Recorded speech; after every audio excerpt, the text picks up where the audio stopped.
नमस्कार मित्रों, history research point में आप सभी का स्वागत है। झारखंड पीजीटी इतिहास की सीरीज चल रही है, झारखंड पीजीटी हिस्ट्री की, और यह कुल 5500 क्वेश्चन की सीरीज है। अगर इस सीरीज को आपको चाहिए, यह पूरा 5500 क्वेश्चन की सीरीज है, अगर आपको चाहिए तो आप लोग हमारे ऑफिशियल व्हाट्सएप नंबर पर मैसेज कर सकते हैं। ऑफिशियल व्हाट्सएप नंबर डिस्क्रिप्शन में है और यहाँ पर भी बता दे रहा हूँ। हमारा ऑफिशियल व्हाट्सएप नंबर है 8318397276। हमारा ऑफिशियल व्हाट्सएप नंबर है, मैसेज जरूर कर सकते हैं। ये जो क्वेश्चन की सीरीज है, ये पूरी पीडीएफ जो है वह 250 की है, 250 रुपये में आप पेमेंट करके आप ये पीडीएफ ले सकते हैं। झारखंड पीजीटी इतिहास के लिए यह सीरीज रामबाण है और यह पीडीएफ आप लोग जरूर ले सकते हैं। और इसके पहले का वीडियो नहीं देखे हैं तो प्लेलिस्ट में जाइएगा, झारखंड पीजीटी हिस्ट्री के नाम से प्लेलिस्ट बनी हुई है, प्लेलिस्ट में जाइएगा और वीडियो को देखिएगा। आइए शुरुआत करते हैं। प्रश्न संख्या 201 देखिएगा, रूस जापान के बीच युद्ध कब तक चला था? तो 1904 और 5 में 1904-5 में रूस जापान के बीच युद्ध चला था। प्रश्न संख्या 202 देखिएगा, रूस जापान युद्ध का अंत किसकी मध्यस्थता से हुआ? रूस जापान युद्ध का जो अंत हुआ था किसकी मध्यस्थता से हुआ? तो यह हुआ था अमेरिकी राष्ट्रपति रूजवेल्ट की मध्यस्थता से। प्रश्न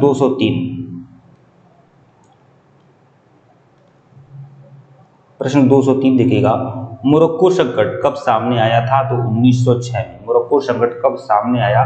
1906 में। प्रश्न 204, प्रथम विश्व युद्ध के दौरान जर्मनी ने रूस पर आक्रमण कब किया? तो 1 अगस्त 1914 को। प्रश्न 205 देखिएगा, जर्मनी ने फ्रांस पर हमला कब किया था? 3 अगस्त 1914। जर्मनी ने फ्रांस पर हमला कब किया था? 3 अगस्त 1914 को। प्रश्न 206 देखिएगा, इंग्लैंड प्रथम विश्व युद्ध में कब शामिल हुआ? तो 8 अगस्त 1914 को। प्रश्न 207, प्रथम विश्व युद्ध के समय अमेरिका के राष्ट्रपति कौन थे? तो प्रथम विश्व युद्ध के समय अमेरिका के राष्ट्रपति जो थे वुडरो विल्सन। प्रश्न 208 देखिएगा, किस घटना के बाद अमेरिका प्रथम विश्व युद्ध में शामिल हुआ है? जर्मनी के यू बोट द्वारा इंग्लैंड लुसियाना नामक जहाज को डुबोने के बाद अमेरिका प्रथम विश्व युद्ध में शामिल हुआ, क्योंकि जो लुसियाना जहाज था उसमें मरने वालों की संख्या जो थी 111 से 53 थी, जिसमें 128 व्यक्ति जो थे अमेरिकी थे। प्रश्न 209 देखिएगा, इटली मित्र राष्ट्र की तरफ से प्रथम विश्व युद्ध में कब शामिल हुआ? 26 अप्रैल 1915। प्रश्न 210, प्रथम विश्व युद्ध कब खत्म हुआ है? तो 11 नवंबर 1918 को। प्रश्न 211, पेरिस शांति सम्मेलन कब हुआ है? 18 जून 1919 को। प्रश्न 212, पेरिस शांति सम्मेलन में कितने देशों ने भाग लिया था? 27 देशों ने भाग लिया था इसमें। प्रश्न 213 देखिएगा, वर्साई की संधि कब और किसके बीच में हुए हैं? जर्मनी और मित्र राष्ट्रों के बीच में 28 जून 1919 को। प्रश्न 214, गृह युद्ध के हट जाने के रूप में जर्मनी से कितनी राशि की मांग की गई थी? 6 अरब 50 करोड़। बताइए उस समय में जर्मनी को इतनी राशि की मांग की गई थी, 6 अरब 50 करोड़ की, युद्ध का हट जाना के रूप में। प्रश्न 215, युद्ध के हर जाने के रूप में जर्मनी से कितनी राशि की मांग की गई थी? 6 अरब 50 करोड़ की। यह सभी इंपॉर्टेंट क्वेश्चन हैं, इसे आप हल्के में बिल्कुल मत लीजिएगा। प्रश्न 215, अंतरराष्ट्रीय क्षेत्र में प्रथम विश्व युद्ध का सबसे बड़ा योगदान क्या था? तो राष्ट्र संघ की स्थापना। प्रश्न 1405, ईस्ट तिमोर पर किस देश ने शासन किया है? तो इंडोनेशिया ने। प्रश्न 216 देखिएगा, मंचू राजवंश का पतन कब हुआ है? तो 1911 में हुआ है। प्रश्न 217, चीनी क्रांति का आगाज कब हुआ है? 1911 में। प्रश्न 218 देखिएगा, चीनी क्रांति का नायक कौन था? तो सन्यात सेन। चीनी क्रांति का नायक था सन्यात सेन। प्रश्न 219, सन्यात सेन ने किस दल की स्थापना की थी? सन्यात सेन ने किस दल की स्थापना की थी? तो किस दल की स्थापना की थी? यह दल था तुंगमिंग दल। यहाँ होना चाहिए था तुंगमिंग दल की स्थापना सन्यात सेन ने की थी। यहाँ है कि तुंगमिंग दल की स्थापना का मकसद क्या था? तो चीन में मंचू राजवंश के शासन को खत्म करना। मंजू नहीं है, मंचू राजवंश के शासन को खत्म करना। प्रश्न 221 देखिएगा, क्रांतिकारियों ने सन्याल सेन को अपनी सरकार का अध्यक्ष कब चुना? 29 दिसंबर 1911 को। प्रश्न 222, चीन में गणतंत्र की शासन पद्धति की स्थापना कब हुई थी? 1911 की क्रांति के बाद। प्रश्न 223, कोऑर्डिनेट लीग सोसाइटी का संस्थापक कौन था? सन यात सेन। प्रश्न 224, किसके समर्थन में सन यात सेन ने अपना नेतृत्व वापस लिया था?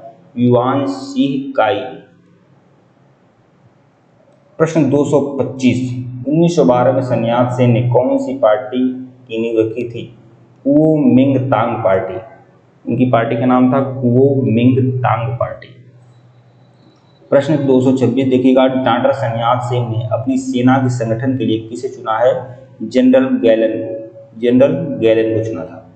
प्रश्न 227, डॉक्टर सन यात सेन के 3 सिद्धांत कौन से थे? राष्ट्रवाद, लोकतंत्रवाद और सामाजिक न्याय। ये इनके 3 सिद्धांत थे। प्रश्न 228 देखिएगा, चीन का राष्ट्रपिता किसे कहा जाता है? तो डॉक्टर सन यात सेन को। प्रश्न 229, सन यात सेन की मृत्यु कब हुई है? तो 1925 में इनकी मृत्यु हुई है सन यात सेन की।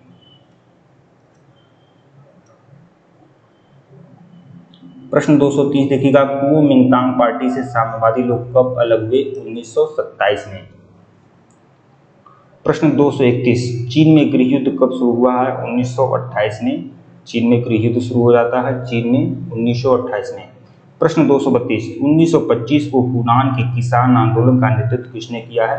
माओ त्से तुंग ने। प्रश्न 233 देखिएगा, माओ त्से तुंग का जन्म कब हुआ है? 1893 के हुनान में। प्रश्न 234, चांग कोई-शेक ने केंद्रीय सरकार की सत्ता कहाँ संभाली थी? तो नॉन किंग में संभाली थी। प्रश्न 235 देखिएगा, चांग कोई-शेक ने अपनी सरकार की स्थापना कहाँ की थी?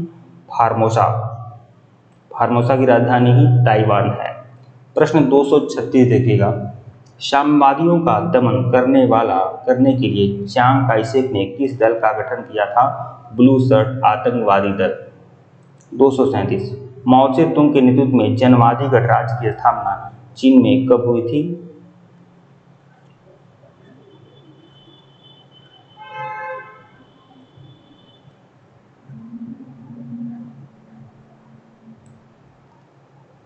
एक अक्टूबर 1949 में।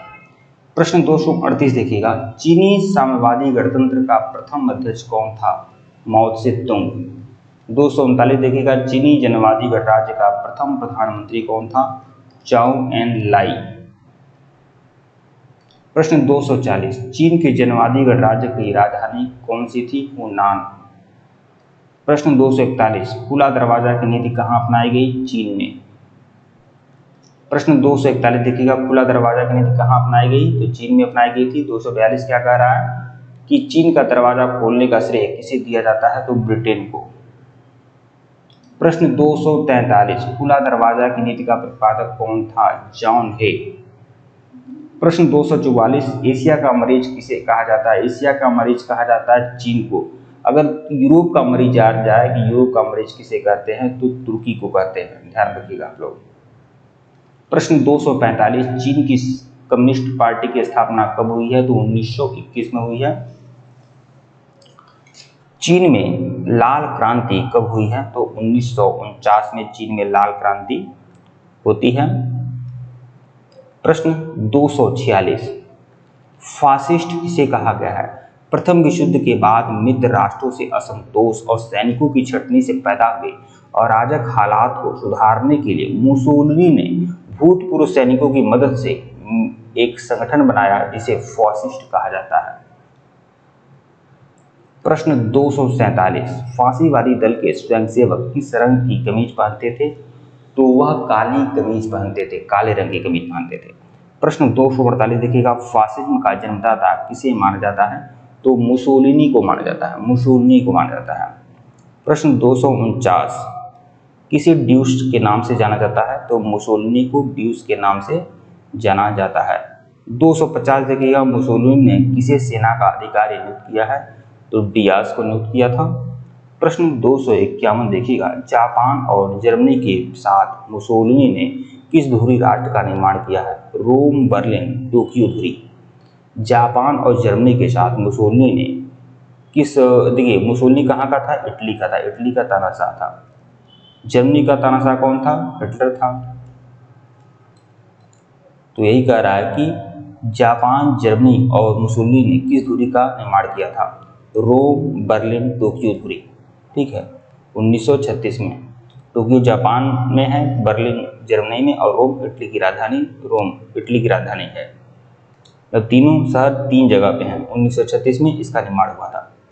ठीक है, ठीक है मित्रों, वीडियो को लाइक और चैनल को सब्सक्राइब करिएगा। सिर्फ 250 क्वेश्चन ही देखना था, 50 क्वेश्चन करके लेकिन 51 भी करा दिया हूँ। ठीक है मित्रों, वीडियो को लाइक और चैनल को सब्सक्राइब करिएगा। जिनको भी सीरीज ज्वाइन करनी है, जिनको भी यह पीडीएफ चाहिए 5500 क्वेश्चन की, आप लोग हमारे ऑफिशियल व्हाट्सएप नंबर पर मैसेज कर सकते हैं। ऑफिशियल व्हाट्सएप नंबर डिस्क्रिप्शन में है और यहाँ पर भी लिख दे रहा हूँ, आप मैसेज कर दीजिएगा।